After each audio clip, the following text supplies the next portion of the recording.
हर्षदा, पाऊस कधीपर्यंत येणार आहे? केरळमध्ये कधी पोहोचेल पाऊस? काय अंदाज वर्तवला जातोय हवामान खात्याकडनं?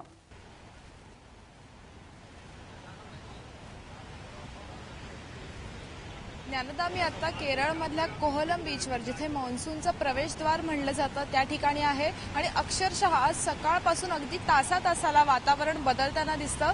कोहलम बीचवर आपली ही मान्सून एक्सप्रेस पोहोचताना मध्ये पावसाच्या सरी लागल्या. मागच्या 3 ते 4 दिवसात पहिल्यांदाच पावसाच्या सरी आपल्याला पाहायला मिळाल्या.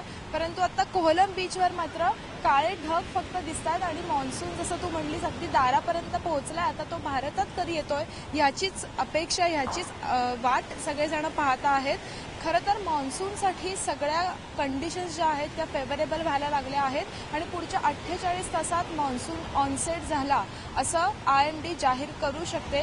त्यामध्ये मग ITC झोन असो, OLR फॅक्टर असो, तो तर आहेच आहे. पण त्याचबरोबर पश्चिम किनारपट्टीवर, केरळच्या पश्चिम किनारपट्टीवर अनेक भागात पावसाच्या सरी यायला सुरुवात झालेली आहे. या सरी 2 ते 4 मिनिटं तुफान येतात आणि त्यानंतर एकदम थांबतात. त्यानंतर सूर्यनारायणाचं दर्शन होतं आणि त्याचबरोबर आता पाहतो आपण की आकाशात पुन्हा एकदा काळे ढग पाहायला आपल्याला दिसत आहेत. खरं तर याचे काही पॅरामीटर्स आहेत की मान्सून ऑनसेट होतो हे कशावरनं ठरवायचं, तर एकूण जी 14 ऑब्झर्वेटरीज आहेत तिथे सगळ्यात मिळून 60% म्हणजे 2.5 मिलीमीटर कमीत कमी पावसाची नोंद ओळीनं 2 दिवस व्हायला लागते. काल रात्रीपासून सरी पडता आहेत, परंतु हवेत असे ढग मात्र आता आकाशात दिसत नाहीयेत. पण हळूहळू हे सगळे ढग दक्षिणेतनं उत्तरेकडे येत आहेत. नैऋत्य मोसमी वारे अगदी भारताच्या प्रवेशद्वारापाशी येऊन थांबले आहेत. आता सगळी वाट आपण पाहतोय की कधी एकदा ते पडतील.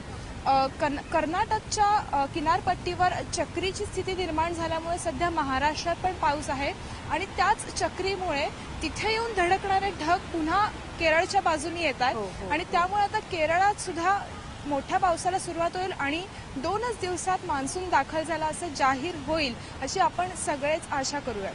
नक्कीच, आणि तो लवकरात लवकर महाराष्ट्रातही पोहोचेल अशीच सर्वांना अपेक्षा आहे. हर्षदा, तू राहाच आपल्यासोबत. मान्सूनच्या आगमनासंदर्भात हवामान खात्याचं काय म्हणणं आहे ते आपण पाहूया. हमारा जॉब कोई ऑनसेट होता है केरल में, तो कोई जो पैरामीटर्स फेवरेबल कंडीशन में है, तो हमारा पूर्वानुमान है दैट अगला 48 घंटा में ये कंडीशंस वेरी फेवरेबल है केरला में ऑनसेट होने के लिए. और जब ऑनसेट एक बार केरला में हो जाएंगे उसके बाद इनका जो है उत्तर दिशा से उसको प्रोग्रेशन होता है. तो पहले south India Karnataka, north India Karnataka, उसके बाद जो है महाराष्ट्र में आते हैं. तो यूजुअली जो नॉर्मल डेट है केरला में ऑनसेट होने के बाद 7 दिन लगते हैं जो मध्य महाराष्ट्र, साउथ मध्य महाराष्ट्र और कोंकण में आने के लिए.